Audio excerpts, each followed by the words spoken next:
our idea was to innovate and to show a different way of flying together in this discipline that we call freestyle now, you know? I don't understand.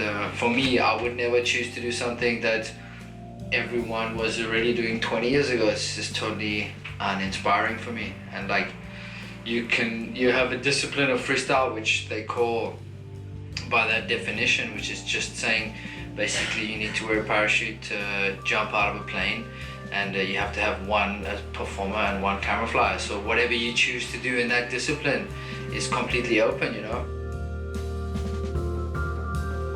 We do a two-way performance, really. The reason you see the image how you see it is because both of us are in the exact right moment at the exact right time. To a certain extent, like, we just fly and let that kind of speak our message, you know? We don't really want to say too much about it or try to say this is the way to go or this is not the way to go, but we don't really care about that. Like, we just know that this is what we want to do.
We train a lot, yeah, in Spain, in Bravo, and it's generally pretty good in summer, you know.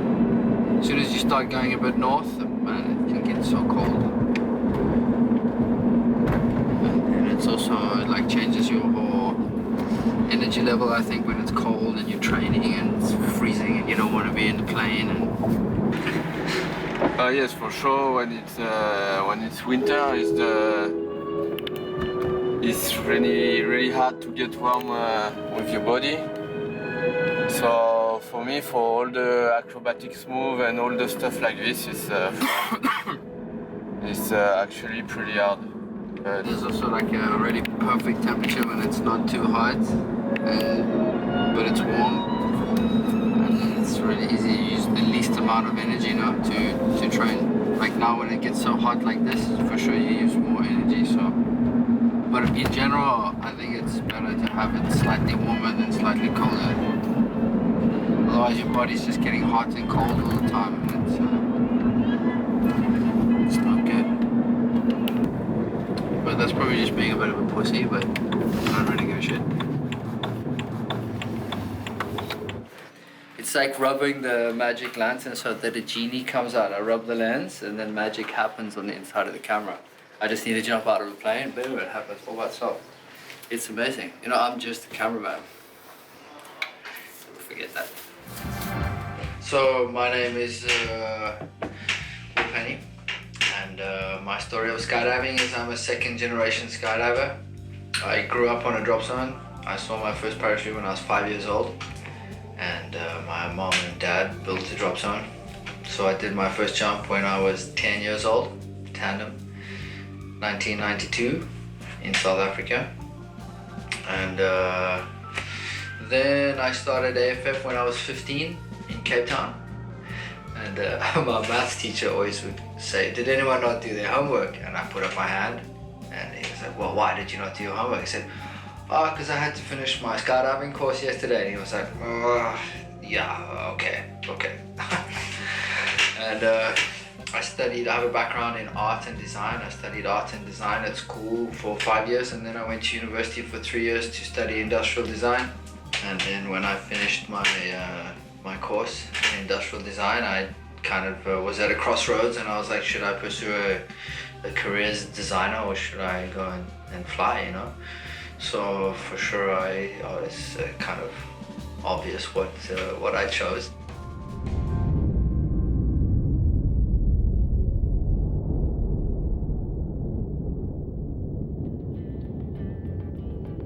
I have some pen and paper close to my bed, and during the winter I dreamed about the tricks. I wrote the tricks on the paper. If it's natural and it flows and it makes sense, this is the best way to make the free routine. We don't generally sit down and think about that move. We have a whole bunch of ideas, and then we try them, we fly them, and then we see ways that we can maybe make them work or make them look better. And then there's the things that kind of make sense naturally, you know. We've both been flying a lot together now, so I think we have more ideas than we do actually have time to present these routines. We're in a position now that we've been training so much together too. When we have the ideas, generally we can just go and do them. The technical side, for sure, we're always aiming for better technique, but it starts to work now pretty well between us. We can just get out and try these ideas, and then we see pretty quickly if they're gonna work or not, you know? So in the free routine, it's subjective, right? So you can prefer one piece of art to another. It's just your opinion. But if you're looking at the same thing, then it can only be better or worse. And this is what the compulsories do. They set a standard that every team has to fly out toward, and then they judge it according to the criteria that they give us. Some of the moves is basically Yo has to perform them and I have to film them. It's not like our free routine where we are performing together, flying together. In the compulsories, it's more like I have to do the job as a camera fly and Yo has to do the job as a performer. And the compulsories are probably the most important thing in the competition, so anything to be perfect.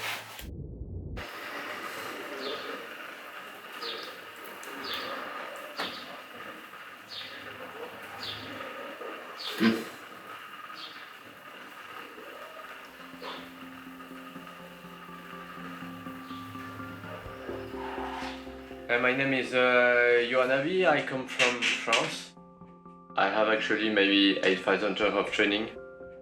I think my biggest achievement in skydiving is to become a three-time world champion and to win the international freestyle and international free fly competition in the same time.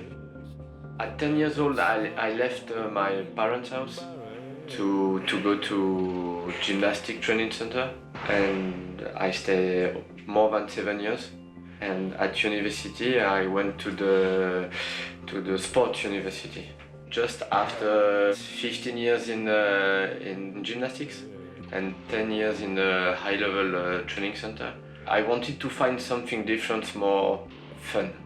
I was watching some freestyle video just on the internet, and I said, yeah, I want to do that. And I decided to do the next month almost. I did my IFF. I sent a little later to the national coach, and after 35 jumps, he decided to pay my jump to become world champion.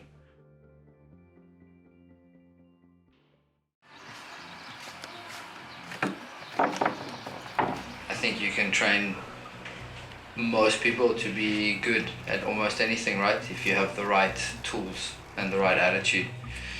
But you can't really train people to get along or to actually really respect each other or to work together in a good way, you know? This is something that you can work on and you can force it, and it can be an unnatural thing that you develop.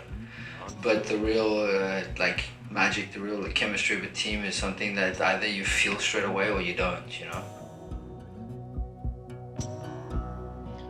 What if it never starts?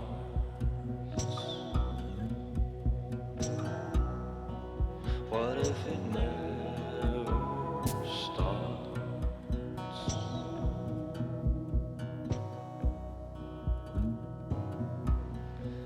What if it never starts? The repair.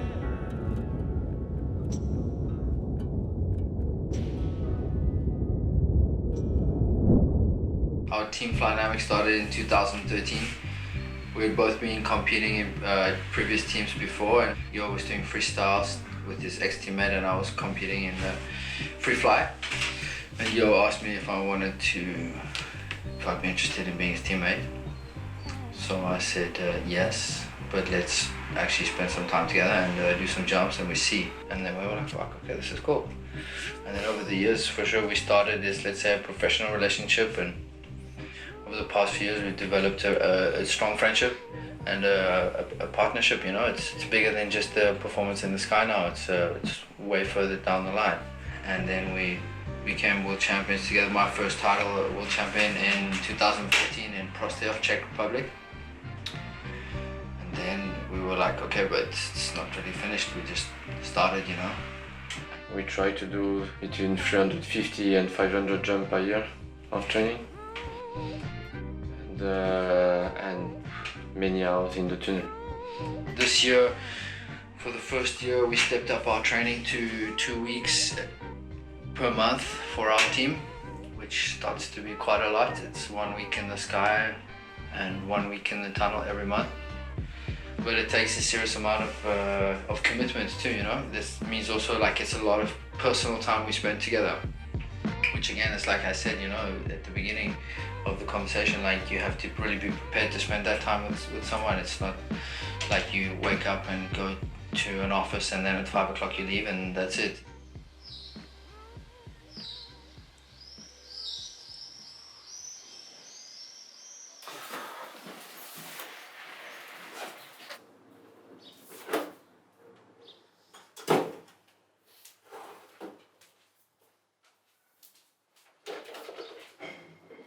The training is awesome, you know. We dedicate a lot of time for us just to be training, so that's a choice. It's not like pain in the ass or a job. So the motivation to just do like some of the most insane skydiving you're ever gonna do in your life is enough, you know.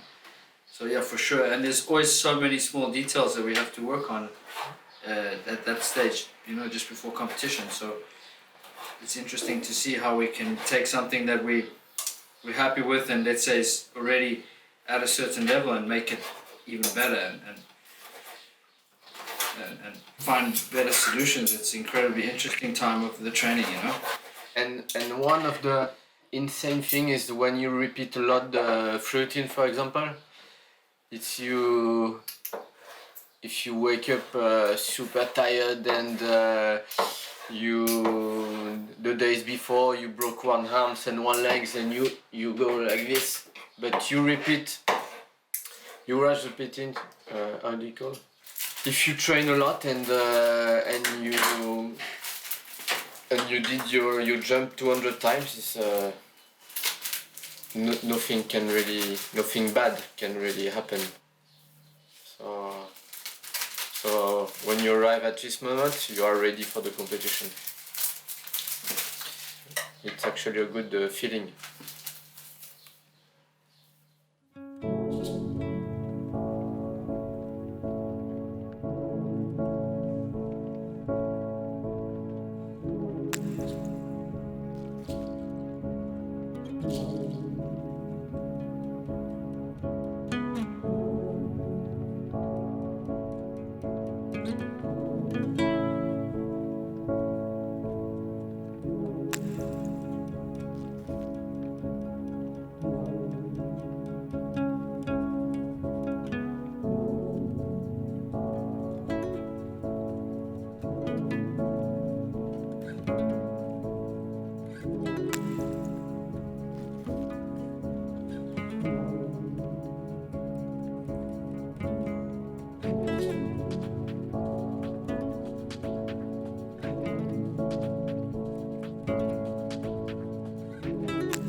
me and off level.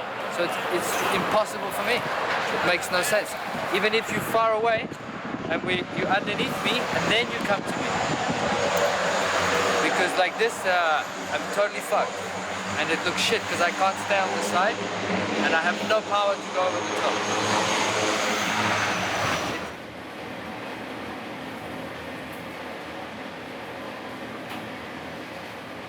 It's this time now. Okay.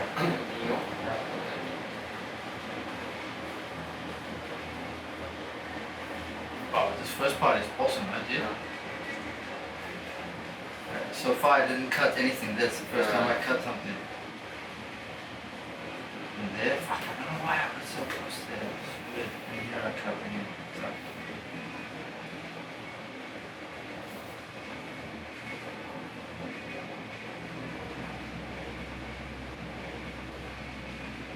It's just for me to do the tac-tac and... How much, bro? How much? I'm still not convinced with the exit though. I'm still a bit too high.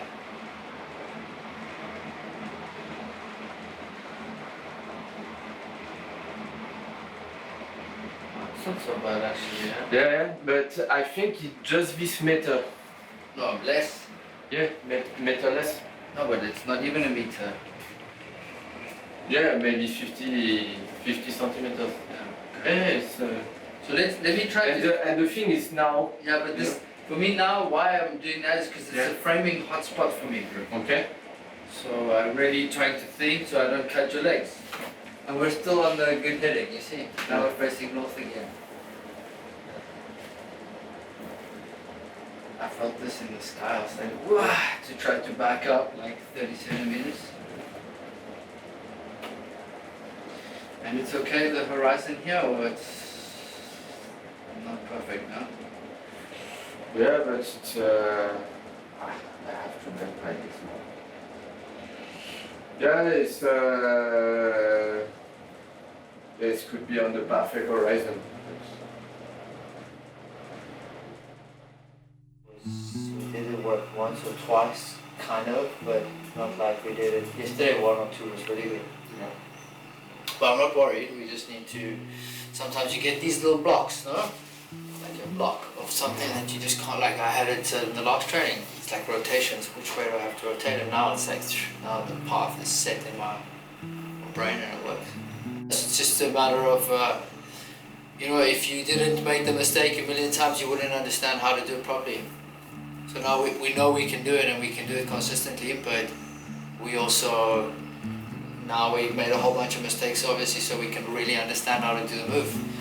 Today in 11 jumps, which 7 with a free routine, we understood the problem, but we didn't really find the solution, but I'm gonna sleep tonight for sure.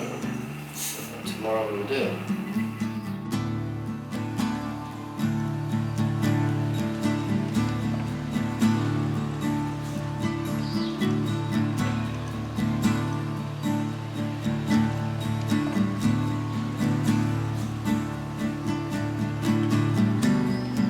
I start to feel a little bit tired, but it will be okay. Maybe we will do just 8 jump and not 10 or 11 jump.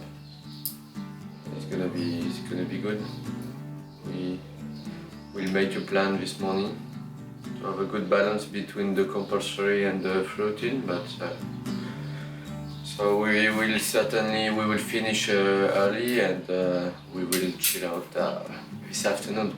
And today we're at that moment of the training where we just need to repeat and fine-tune the routine, so it takes a lot of energy to make very small corrections, you know, because we've done, like, let's say a large amount of the work already to get to this stage, and now we have to just repeat it and really understand the like super precise moves for both of us and timing, which is it's quite an exciting time of the training. Because let's say the creative part is done, you know. Now it's just the technical part and repetition.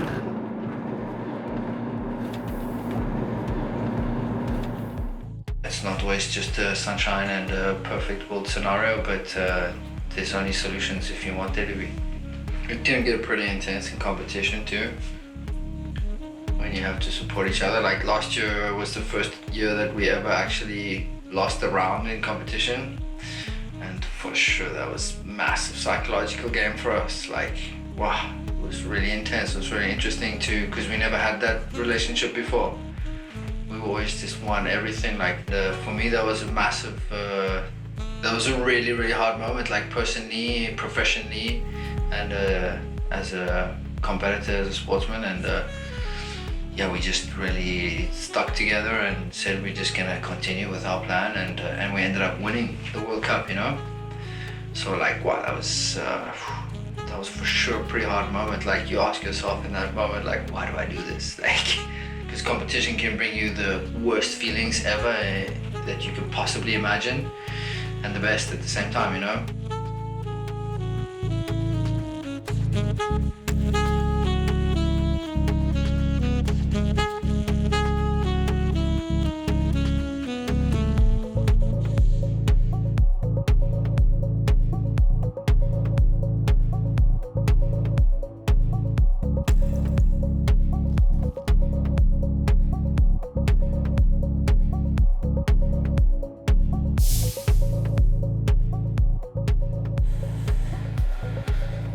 So what do you want to do after lunch? Free routine?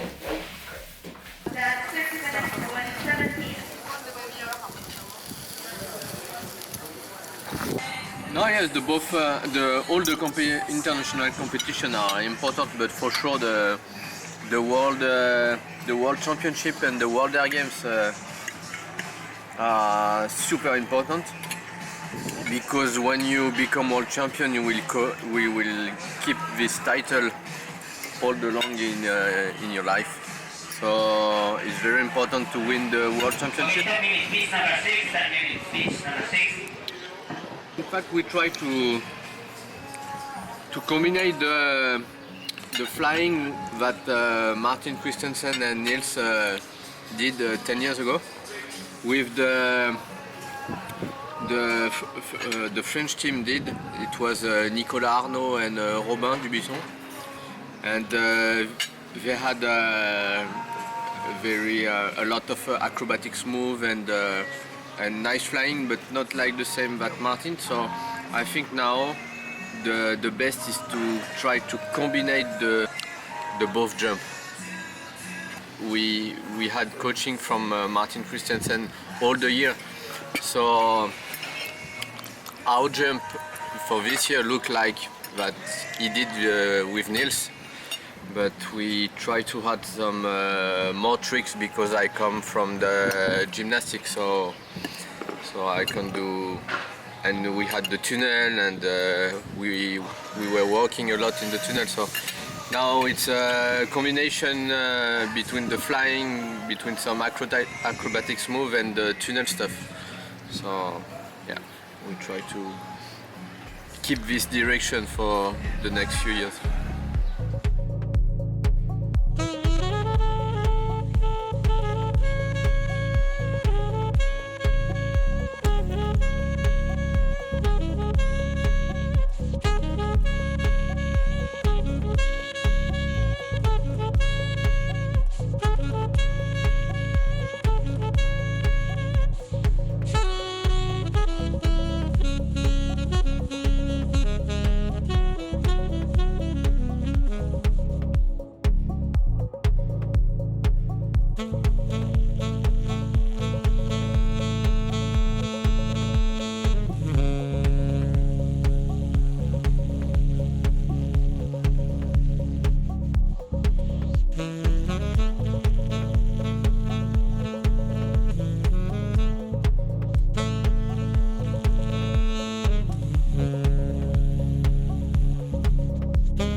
We're done. Done for the day. 3:30 with the 10 jumps. Good day. We had probably our best jump so far. For sure, this routine of the year. Like the second jump was probably the best jump we've done this year, which is good. And compulsory is also really strong. But I'm tired now. Like, need a day off just to recharge my batteries. Did a lot of jumps the past 2 weeks, and I don't really have a clear break for like another month, you know. So usually if we do 50 jumps in 5 days, we take a break to not burn out or needing to peak. Oh, we're almost ready. One more training camp, just to repetition and work on the exact timing, because now all the moves, all the lines are done and the timing's there. But we just need to be consistent on time, 43, 44 seconds. And we are there, but now sometimes we're a little bit over, so we just need to do another like 60 jumps. And then the preparation is done, then we just need to go to competition. And we're happy with today, especially it went really well. Just feel that if I rest my mind, come back like even better on Monday, you know. I think I need 30 minutes of nap and 12 more. Just we have to come back at 6 o'clock, and we can do 6 to 9 o'clock.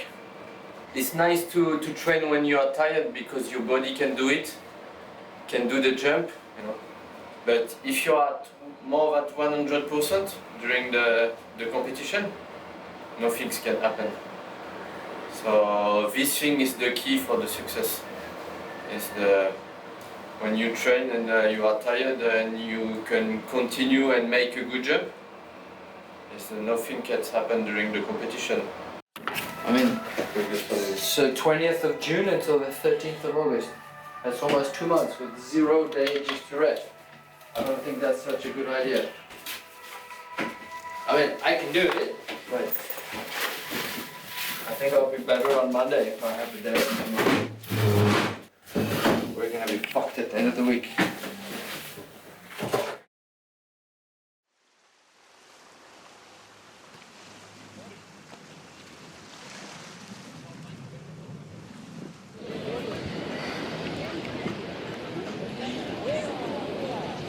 Water's great, huh? Huh? Water's great, huh?